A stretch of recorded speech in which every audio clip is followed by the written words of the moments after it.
the Division of Revenue Amendment Bill. And we are saying that MPs plotting power grab in the Division of Revenue Amendment Bill. A major standoff is currently underway in the country, pitting our two houses of parliament, the National Assembly and the Senate, against each other. On the surface, this standoff is about the Division of Revenue Amendment Bill 2024. The hidden reality, however, is that this standoff is about a power grab and an assault on the Constitution that members of the National Assembly want to execute, and which will amount to a cruel betrayal of the people and an overhaul of our structure of governance. This development has been brewing for some time since the coming of the National Government Constituency Development Fund and the National Government Affirmative Action Fund, which are in the hands of members of the National Assembly. These funds give MPs the power to conceive, implement projects, and oversight them at the same time. Having managed to entrench this anomaly, members of the National Assembly are now attempting to determine the amount of money counties get, despite the clear constitutional provisions on the revenue sharing. The members of the National Assembly are also scheming to dip their fingers into more executive projects like road maintenance levy fund at the national constituency level, in addition to the National Government Constituency Development Fund and the National Government Affirmative Action Fund. The Constitution assigns 3 roles to members of Parliament, and this is universal.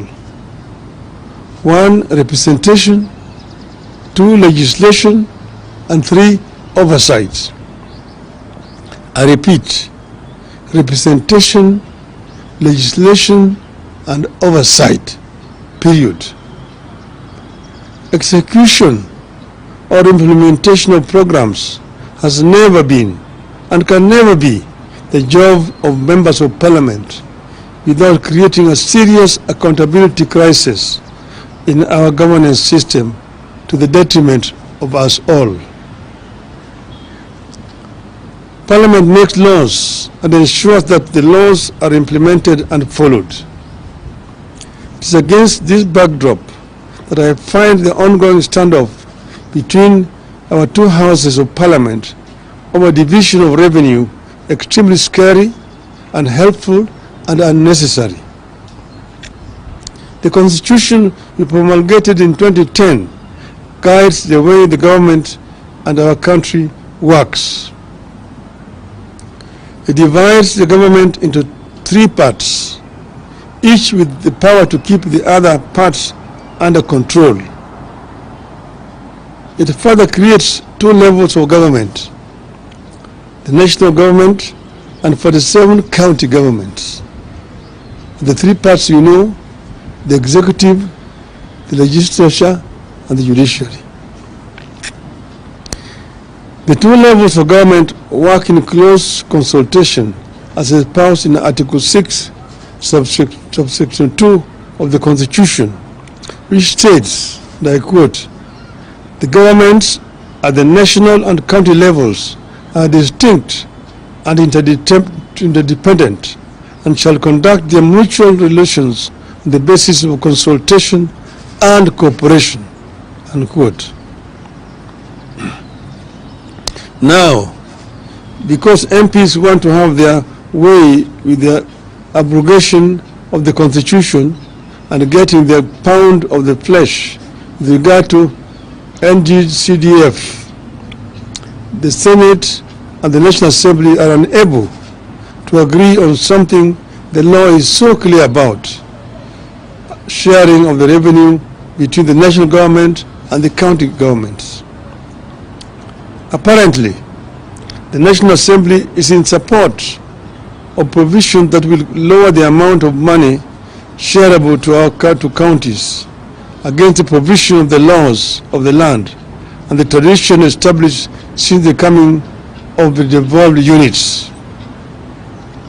Against the laws of the land, the National Assembly is supporting a proposal that would provide that any revenue shortfall in the country is borne by both levels of government. The result of this unhelpful and unnecessary deadlock is that the operations of the already strained devolved units are moving towards a standstill, with critical services in jeopardy. This unlikely and unhelpful fight over allocation of revenue to counties threatens a shutdown at the counties at a time Kenyans need the units to function optimally and help boost the country's increasingly fragile economy. The National Assembly is pushing for the proposed amendment to the Division of Revenue Act, in which they recommend a 380 billion allocation to counties, which stands in contrast to the 400 billion already stipulated in the Appropriations Act, which is currently in force. The National Assembly is going all out to reduce revenue allocation to counties in complete disregard of the Constitution and the recommendations of the Senate. This move is not only illegal and unconstitutional, it also sets an extremely dangerous precedent which, if allowed to stand, will lead to a slow but steady strangulation and eventual killing of counties. The National Assembly must get it very clear that revenue allocation to counties can only go up, not down, unless the intention is to kill devolution. The Senate had asked for 416 billion for counties for the year 2024-25. After negotiations, Senate settled on the figure of 400 billion, which is set out in the Division of Revenue Act 2024. The law is clear that counties get at least 15% of the national revenue, and 400 billion is 15% of the national revenue.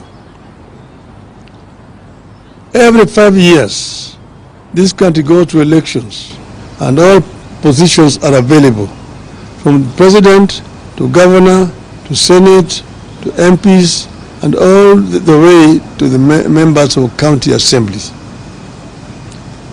People know the roles and responsibilities assigned to positions they choose to run for, and nobody should attempt to change the roles and responsibilities midway. It is urgent that both houses come together to allow the country governments get their rightful share of funds and discharge their responsibilities to the people of the country. The National Assembly must do the right thing and work with the Senate to get the correct amount of money to counties. More than a decade into the two levels of government, the management and funding of devolved units should be getting more efficient and more predictable. The current standoff and attempts to tamper with allocation indicate a dangerous backward march. I urge our members of parliament to be enablers of devolution and refuse to be in partnership with those determined to frustrate and kill devolution. End of statement. But I may just add off the cuff that devolution that we came up with has got many enemies. Many people do not want devolution to work in this country. You know, we had put in the Constitution a minimum of 15% But it does not have to be the minimum. It can go higher up. That's why in the BBI we had wanted to raise it to a minimum of 35%. For your information, in a country like Nigeria, which devolved a three-tier, the local governments get 20% of the revenue. The state government get 35%. The federal government gets 45%. In other words, 55% of the total revenue in Nigeria are devolved. And that's when the devolved units work is when the country works. It is in the interest of the national government to release more resources to the counties. That is when this country is going to be properly run. Because there are several devolved functions like health, like agriculture, and part of infrastructure, which is not working properly because resources are not going down to the counties. A big chunk of the money going to counties today is purely for recurrent expenditure, paying salaries to the staff. Very little money is remaining for the governors to do development work. And that's the reason why I find it very unfair that governors are being blamed for lack of development in their counties. And members of parliament should move away from trying to construct roads, from trying to construct health centers, schools and so on. Those are the responsibilities of the county government, not a national parliament. Thank you.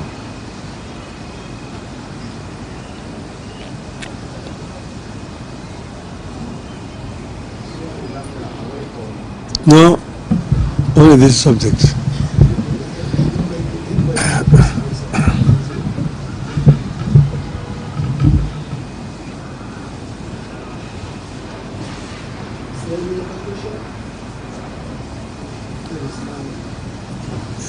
I will do another statement generally, then you can ask general questions. Today is about this issue of revenue share. Okay?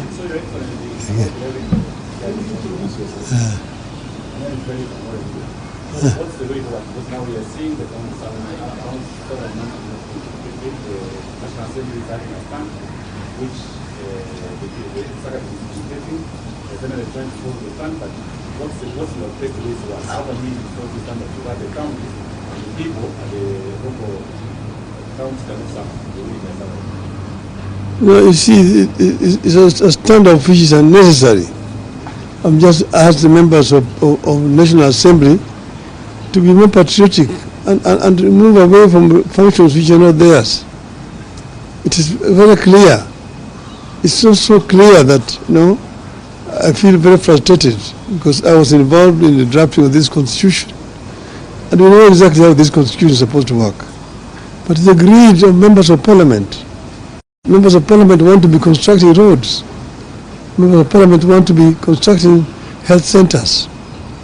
They want to be contractors themselves. Who is going to oversight the government? If the oversighter himself is the implementer. It does not happen anywhere in the world.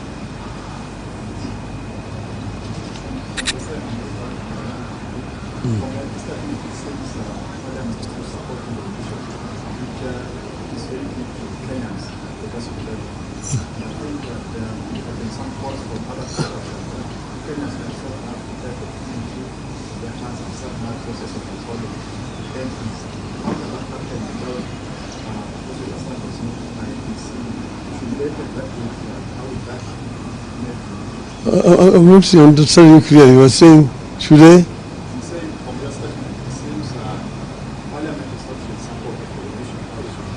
It's very clear to Kenyans and progressive levels. And there have been some calls from other corners that Kenyans themselves now they should start the process of calling their against this. If they take that route, how can that cold water, and we know very well it's what I can see that now affect their calls. No, you see, we want Kenya to understand exactly what the Constitution provides and who is really at fault here.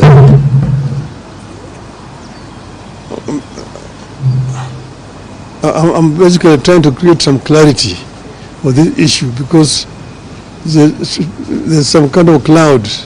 People don't understand really the bone of contention between the Senate and the National Assembly. And you can also see that, on the other hand, the county government are being blamed, the governors, for lack of development, that they're not doing anything. The development which is available is only done by members of parliament. See members of parliament constructing roads, members of parliament constructing health centers, schools and so on. Because the funds which are supposed to go to the counties for those purposes are being held by the national government in what they call national government constituency fund. And even this road levy fund is going to members of parliament. This is not the work of MPs, this is the work of counties. Today, the bulk of the revenue that goes to counties goes for purely recurrent expenditure. Nearly 70% of the revenue going to counties is only for recurrent expenditure, paying salaries to workers and so on. Only 30% remain for development, which is very inadequate indeed. Because the bulk of which should be going there is going into these other funds which are under control of members of parliament. So if that were to change, then the equation will change. Nearly 50% of revenue going to the counties would be for development projects. And the counties are the ones which are actually best suited to do the development. And then you have got the county assemblies to oversight. Members of parliament are supposed to oversight the national government. You see, they're supposed to represent their constituents. Two, they're supposed to legislate, and three, they're supposed to oversight the government. But they themselves are now being involved in the execution of projects at the constituency level. For there's very little work being done in the National Assembly. The Assembly is most of the times empty. There are no debates taking place in that parliament the way it used to be when we were members of parliament those days. Parliament is no longer doing its work as a National Assembly. This is why we are really calling them to account.